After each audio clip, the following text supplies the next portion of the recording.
Magic Tree House 5, Night of the Ninjas. Chapter 10, Night Peanut. Jack opened his eyes.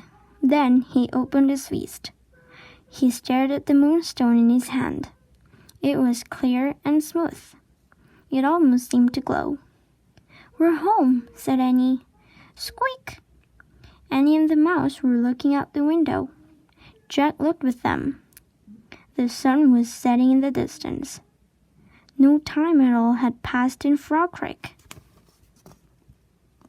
They heard their neighbor's dog Henry bark. They heard crickets chirping.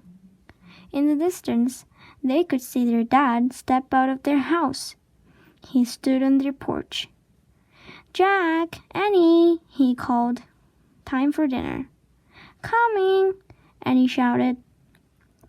Jack sat back on his heels. He looked at the moonstone again. "I guess we have one of the 4 things," he said. "We'll look for the other 3 tomorrow," Annie said. Jack nodded. They had a lot more work to do.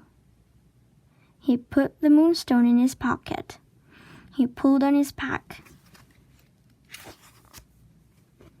"Ready?" he said. "Wait," said Annie. She took off one of her sneakers. She pulled off her sock. Then she put her sneaker back on. "What are you doing?"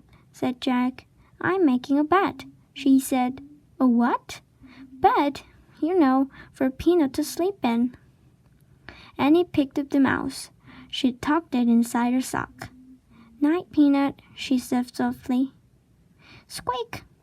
"Oh, brother," said Jack. Annie held the mouse close to Jack. "Kiss it good night, Jack," she said.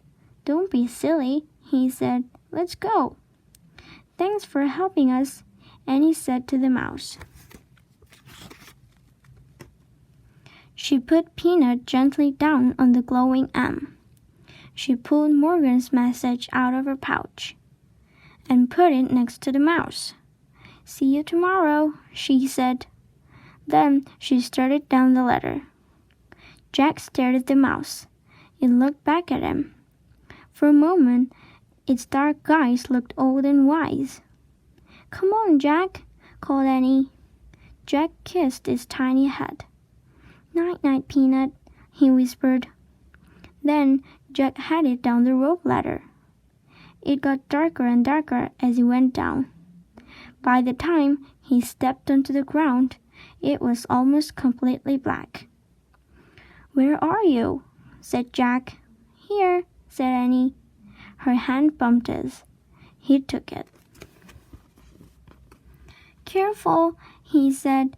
"Careful yourself," she said. Together, they took off through the cool, dark woods. They moved silently and swiftly, 2 shadow warriors returning home.